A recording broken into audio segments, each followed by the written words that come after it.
ഇന്ന് കേരളത്തിന്റെ മനസ്സ് മുഴുവൻ വയനാട്ടിലാണ്. വയനാട്ടുകാരുടെ വേദനയ്ക്കൊപ്പമാണ് നമ്മൾ ഓരോരുത്തരും. അവിടെ ഇന്നലെയാണ് വളരെ സങ്കടകരമായ ഒരു സംഭവം ഉണ്ടായത്. കടുവയുടെ ആക്രമണത്തിൽ ഒരു സ്ത്രീ, രാധ എന്ന ഒരു പാവപ്പെട്ട സ്ത്രീ കാപ്പിക്കുരു പറിക്കാൻ പോയതായിരുന്നു, കൊല്ലപ്പെടുന്നു. വളരെ ദാരുണമായ അന്ത്യമാണ്. അല്പസമയം മുൻപാണ് രാധയുടെ സംസ്കാര ചടങ്ങുകൾ ഗോത്രാചാര പ്രകാരം പൂർത്തിയാക്കിയത്. രാധയുടെ സംസ്കാര ചടങ്ങുകൾക്ക് ശേഷം സംസ്കരിച്ചിരിക്കുന്ന രാധ, അതിനുശേഷം ഇതാ നാട്ടുകാരും വനം വകുപ്പ് ഉദ്യോഗസ്ഥരും തമ്മിലുള്ള തർക്കം അവിടെ നടക്കുന്നു. ഇന്ത്യാസ് വിവരങ്ങളുമായി ചേരുന്നുണ്ട്. ഇന്ത്യാസ്, സംസ്കാര നടപടികളെല്ലാം പൂർത്തിയായി കഴിഞ്ഞു. ഇപ്പോൾ നാട്ടുകാരെന്തിനാണ് പ്രതിഷേധിക്കുന്നത്?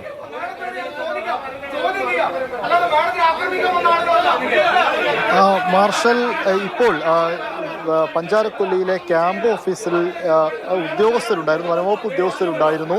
പഞ്ചാരക്കൊല്ലിയിലെ ഈ പ്രദേശത്ത് നാട്ടുകാർ ഇങ്ങോട്ടേക്ക് എത്തി വനംവകുപ്പ് ഉദ്യോഗസ്ഥരുമായി തർക്കത്തിലേർപ്പെടുന്ന ദൃശ്യങ്ങളാണ് നമ്മളിപ്പോൾ കണ്ടുകൊണ്ടിരിക്കുന്നത്. അവർ പ്രധാനമായിട്ടും പറയുന്നത്, നേരത്തെ ഒരു ഉത്തരവൊക്കെ ഇറക്കിയിരുന്നു വെടിവെച്ച് കൊല്ലുന്നതുമായി ബന്ധപ്പെട്ട്. അതുപോലെ തന്നെ നിരോധനാജ്ഞയും നിലനിൽക്കുന്ന ഒരു പ്രദേശമാണ്.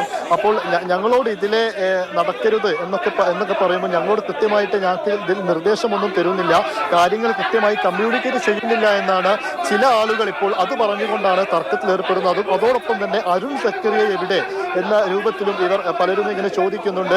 അതായത് വനം വകുപ്പ് പല കാര്യങ്ങൾ ചെയ്യുമ്പോൾ പോലും ഇവിടുത്തെ ജനങ്ങളോട് ആ രീതിയിലുള്ള കമ്മ്യൂണിക്കേഷൻ നടത്തുന്നില്ല എന്നുള്ളതാണ് അവർ പറയുന്ന ഏറ്റവും പ്രധാനപ്പെട്ട ഒരു പരാതി എന്ന് പറയുന്നത്.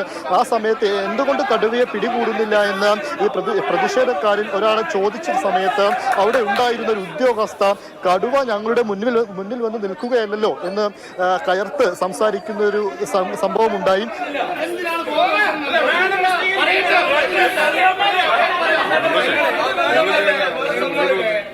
ഇന്നലെ ചീഫ് വൈൽഡ് ലൈഫ് വാർഡൻ ഇറക്കിയ ഉത്തരവ്, കടുവയെ വെടിവെച്ച് കൊല്ലും എന്നുള്ള ഉത്തരവിൽ അതിലുണ്ടായിരിക്കുന്ന 5 ക്ലോസുകൾ, അതുമായി ബന്ധപ്പെട്ട് ഞങ്ങൾക്കുള്ള ആശങ്ക, ഞാൻ നേരത്തെ പറഞ്ഞ കാര്യങ്ങൾ, ഈ കാര്യങ്ങളെ കുറിച്ച് നിങ്ങൾക്ക് നേരിട്ട് ഇപ്പൊ ഈ ഒരു കടുവയെ നേരിൽ കണ്ടാൽ നിങ്ങൾക്ക് വെടിവെച്ച് കൊല്ലാൻ നിങ്ങൾക്ക് പറ്റുമോ എന്ന് അതിന്റെ ആ ഉത്തരവിന്റെ വ്യക്തത അത് കൃത്യമായി മാഡത്തിന്റെ വായിൽ നിന്ന് തന്നെ കേൾക്കാൻ ആഗ്രഹിക്കുന്ന ആളുകളാണ് ഞങ്ങള്.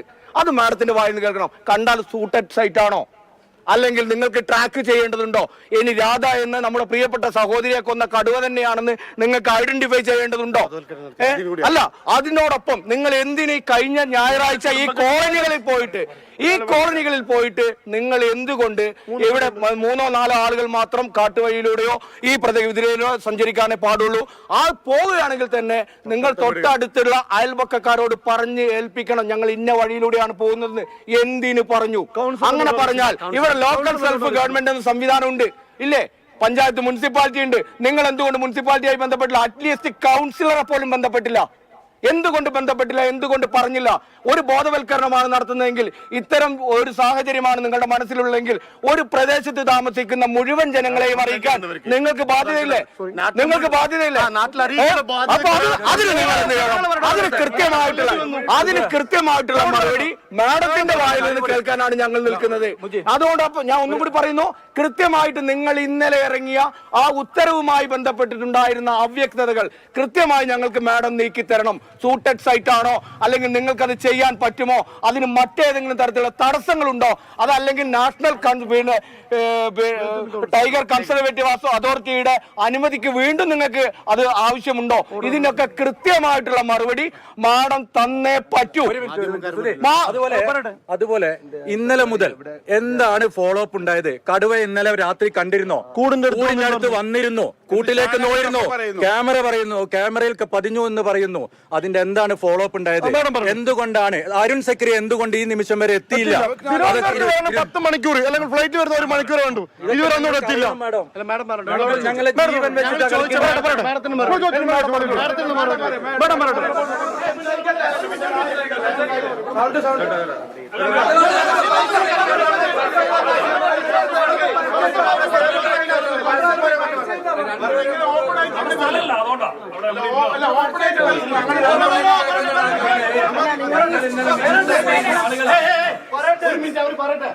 ബഹളം വെച്ച് കഴിഞ്ഞാൽ നമുക്കത് കേൾക്കാൻ ബുദ്ധിമുട്ടാണ്.